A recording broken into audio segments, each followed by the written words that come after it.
37장. 그 즈음에 야곱은 자기 아버지가 살던 가나안 땅에 정착했다. 야곱의 이야기는 이러하다. 그의 이야기는 요셉과 함께 계속된다. 당시 17살이던 요셉은 양떼를 치는 형들을 돕고 있었다. 사실 그 형들은 모두 요셉의 이복 형들로 아버지의 아내인 비라와 실바의 아들들이었다. 요셉은 형들에 대해 좋지 않은 이야기를 아버지에게 전했다. 이스라엘은 늙음하게 얻은 아들 요셉을 다른 아들들보다 더 사랑했다. 그래서 그는 요셉에게 정교하게 수놓은 겉옷을 지어 입혔다. 그의 형들은 아버지가 자기들보다 요셉을 더 사랑하는 것을 알고는 그를 미워했다. 그들은 요셉에게 말조차 건네지 않았다. 요셉이 꿈을 꾸었다. 그가 꿈 이야기를 형들에게 전하자 형들이 그를 더 미워했다. 요셉이 말했다. 내가 꾼 꿈 이야기를 잘 들어보세요. 우리가 모두 밖으로 나가 밭에서 밀집단을 모아들이는데 갑자기 내 단이 일어나 우뚝 서고 형님들의 단들은 내 단 주위로 삥 둘러서서 내 단에 절을 하더군요. 형들이 말했다. 그래서 어쨌다는 거냐? 내가 우리를 다스리기라도 하겠다는 거냐? 내가 우리의 우두머리가 되겠다는 거냐? 요셉의 꿈 이야기와 그의 말투 때문에 형들은 그를 전보다 더욱 미워했다.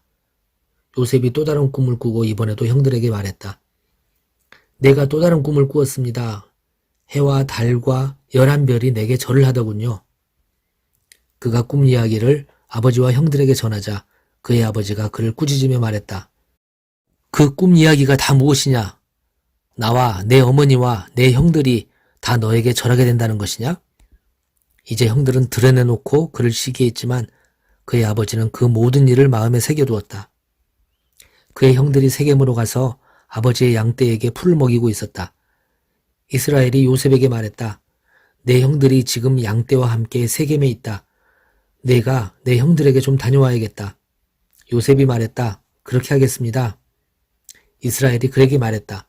가서 내 형들과 양떼가 어떻게 하고 있는지 살펴보고 돌아와서 내게 알려다오. 그는 요셉을 헤브론 골짜기에서 세겜으로 떠나보냈다. 요셉이 들판에서 헤매고 있는데 어떤 사람이 다가와 물었다. 무엇을 찾고 있느냐? 제 형들을 찾고 있습니다. 그들이 어디서 양떼에게 풀을 먹이고 있는지 아시는지요? 그 사람이 말했다. 그들은 여기를 떠났다. 내가 들으니 그들이 도단으로 가자고 하더구나.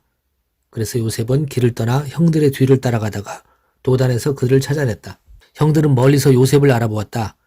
그들은 그가 자신들에게 이르기 전에 그를 죽이기로 모의했다. 그들이 말했다. 꿈꾸는 자가 이리로 오는구나. 저 녀석을 죽여서 이 오래된 구덩이들 가운데 한 곳에 던져놓고 사나운 짐승이 잡아먹었다고 말하자. 녀석의 꿈이 어떻게 되는지 지켜보자고. 루벤은 아우들이 하는 이야기를 듣고 요셉을 구할 생각으로 끼어들었다. 그를 죽이려 하다니 안 될 일이야. 살인은 절대 안 돼. 그 애를 이곳 광야에 있는 구덩이에 던져버리기만 하고 다치게는 하지 마라. 루벤은 나중에 다시 와서 그를 끌어내어 아버지에게 데려갈 생각이었다. 요셉이 형들에게 이르자 그들은 그가 입고 있던 화려한 겉옷을 벗기고 그를 붙잡아 구덩이에 던져 넣었다. 그 구덩이는 바싹 말라서 물 한 방울도 없었다. 그런 다음 그들은 앉아서 저녁을 먹었다. 그들이 눈을 들어보니 길르앗에서 오는 이스마엘 상인 한떼가 보였다. 그들은 이집트에 가서 팔, 향료와 향품과 향수를 여러 마리 낙타에 싣고 오는 길이었다. 유다가 말했다. 형제들아, 우리가 아우를 죽이고 그 흔적을 감춘다고 해서 얻는 게 무엇이냐? 그 아이를 죽이지 말고 이스마엘 사람들에게 팔아 넘기자.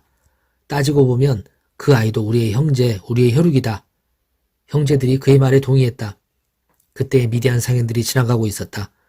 형들이 요셉을 구덩이에서 끌어내어 이스마엘 사람들에게 은하 20개를 받고 팔아 넘겼다. 이스마엘 사람들은 요셉을 데리고 이집트로 내려갔다.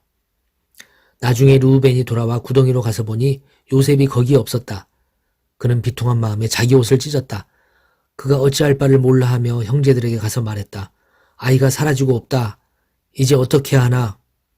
그들이 요셉의 겉옷을 가져다가 염소 한 마리를 죽인 다음 그 피에 옷을 담갔다. 그들은 그 겉옷을 아버지에게 가지고 가서 말했다. 저희가 이것을 발견했습니다. 살펴보십시오. 아들의 겉옷이 맞나요? 야곱은 곧바로 그 겉옷을 알아보았다.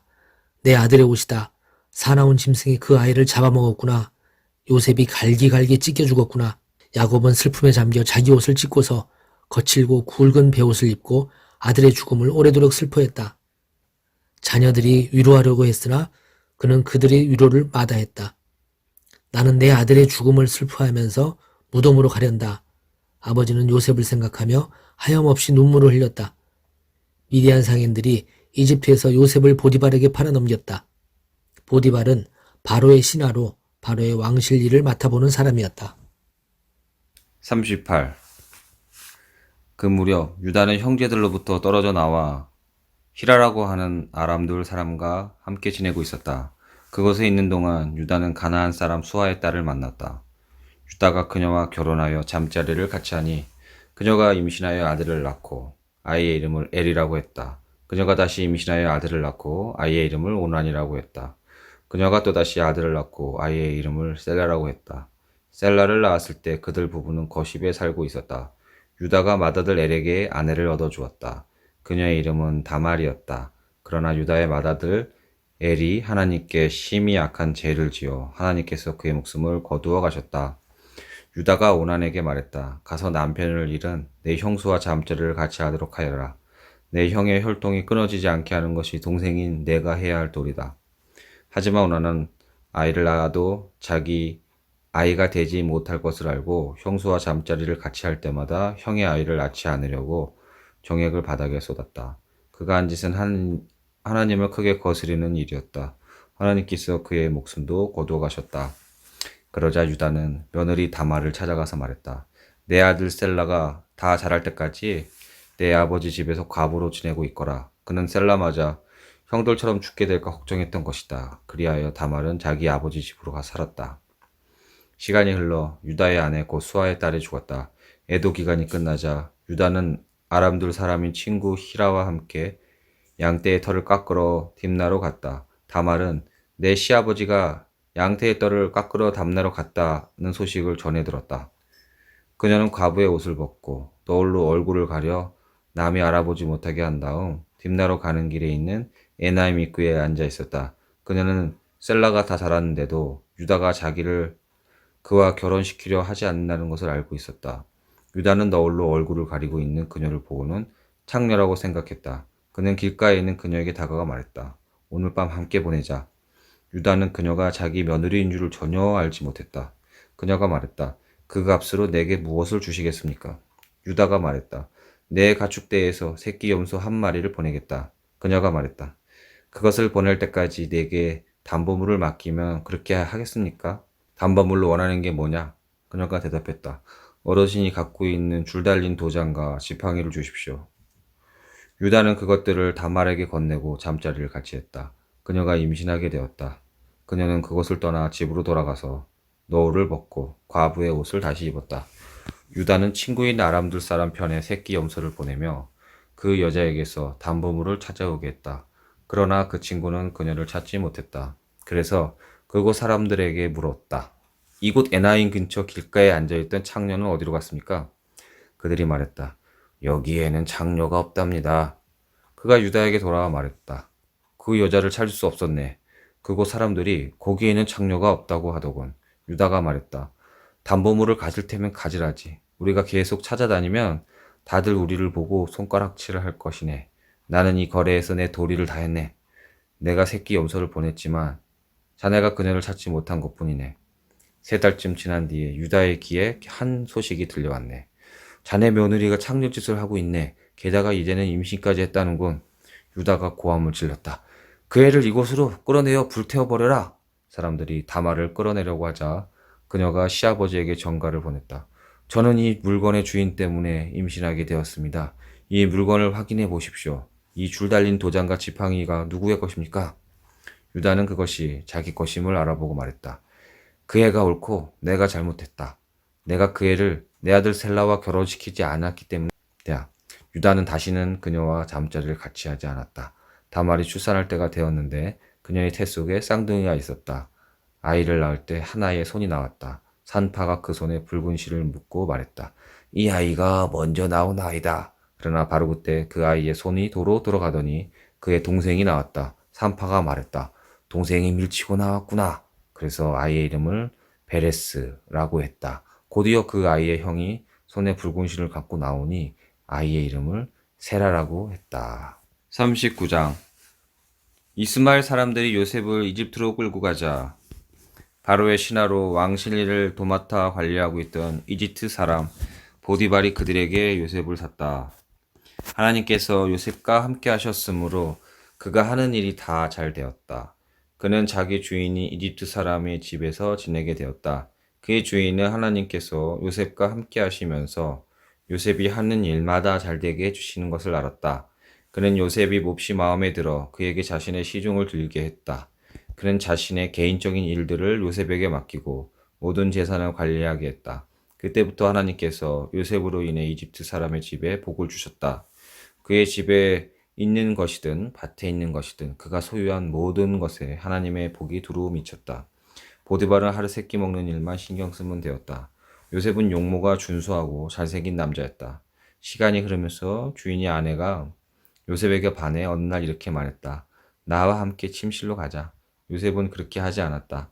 그는 주인이 아내에게 말했다. 보십시오. 주인께서는 모든 소유를 제게 맡기시고 집안일에 대해서는 일절 신경 쓰지 않으십니다. 그분은 저를 동등한 사람으로 대해 주셨습니다. 다만 그분께서 제게 맡기지 않은 것이 있는데 바로 당신입니다. 당신은 주인님의 아내이기 때문입니다. 그런데 제가 어떻게 그분의 신뢰를 저버리고 하나님께 죄를 짓겠습니까? 그녀가 하루도 빠지지 않고 날마다 졸라댔지만 요셉은 뜻을 굽히지 않았다. 그녀와 함께 자기를 거절한 것이다. 그러던 어느 날 요셉이 일을 보러 집으로 돌아왔는데 그날따라 집안의 종들이 아무도 없었다. 그녀가 그의 겉옷을 붙잡고 말했다. 나와 함께 침실로 가자. 요셉은 그녀의 손에 겉옷을 버려두고 집 밖으로 뛰쳐나갔다. 그녀는 그가 겉옷을 자기 손에 버려두고 뛰쳐나간 것을 알고는 종들을 불러 말했다. 이것 좀 봐라. 저 히브리 놈이 본색이 드러냈어. 너희 모르게 나를 유혹하려 하는구나. 저놈이 나를 욕보이려고 해서 내가 크게 소리를 질렀더니 내 고함과 비명소리를 듣고는 이렇게 겉옷을 내 손에 버려두고 밖으로 도망쳤다. 그녀는 자기 주인이 집에 돌아올 때까지 요셉의 겉옷을 가지고 있다가 그에게 같은 이야기를 들려주었다.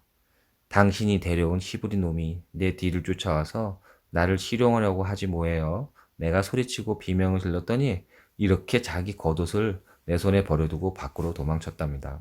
요셉의 주인은 이게 다 당신이 종이 벌인 일이에요 라고 하는 아내의 이야기에 격분했다. 그는 요셉을 붙잡아 왕의 제수들을 가두는 감옥에 쳐넣었다.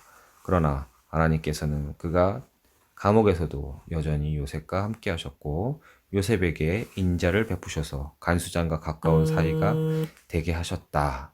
간수장은 요셉에게 모든 제사를 맡겼고 요셉은 모든 일을 잘 처리했다. 간수장은 요셉에게 자유를 주고 전혀 간섭하지 않았다.